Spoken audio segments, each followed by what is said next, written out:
କୁହନ୍ତି ଚିରସ୍ଥାୟୀ ବୋଲି ସେମିତି କିଛି ନଥାଏ। ଯେମିତି କି ଲୋକ, ପଇସା, ଏମିତି କି ସ୍ମୃତି ବି ଆମର ଚିରସ୍ଥାୟୀ ନଥାଏ।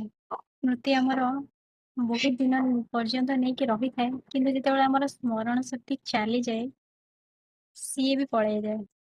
ଆଉ ଲୋକ, ଯୋଉମାନେ କିଛି ଦିନ କାମ ପାଇଁ ଥାଆନ୍ତି, ତାଙ୍କ କାମ ହାସଲ ହେଇଗଲା ପରେ ସିଏ ବି ଛାଡିକି ଚାଲି ଯାଆନ୍ତି। ଆଉ ପଇସା, ଆଜି ଯଦି ପଇସା ସାଲେରୀ ଆକାଉଣ୍ଟକୁ ଆସିଥିବ 20,000 ଧରି ନିଅନ୍ତୁ, ତାହେଲେ ସନ୍ଧ୍ୟା ସୁଦ୍ଧା ସେ କେମିତି ସରିଯାଇଥିବ ତାର ହିସାବ ନଥିବ। କୋଉଠି ଇଏମଆଇ ଦବାର ଥିବ, କୋଉଠି ଘର ଭଡା ରେଣ୍ଟ ଦେବାର ଥିବ, କି ଆଉ କାହାଠୁ ଲୋନ ନେଇଥିବେ, ଧାର କରୁଥିବେ, ସେଗୁଡା ସବୁ ଦେଇକି ମାନେ କିଛି ପଇସା ଯଦି ହାତରେ ବଞ୍ଚିଗଲା, ସେ ବି ନେକ୍ସଟ କାଲି ପାଇଁ କଣ ଖର୍ଚ୍ଚ ହବ ଭାବି ଭାବି ସରିଯିବ। ସିଏ ବି ଚିରସ୍ଥାୟୀ ନୁହେଁ।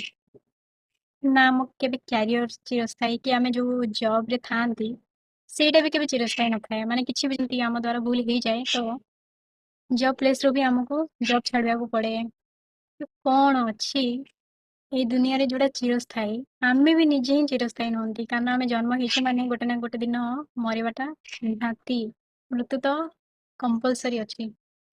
ତ ଯେତେବେଳେ ମଣିଷ ଆମେ ଚିରସ୍ଥାୟୀ ନୁହନ୍ତି, ତାହେଲେ ଏତେ ଗର୍ବ ଅହଙ୍କାର ନେଇକି କଣ କରିବେ? କିଛି କାମରେ ଆସିବନି।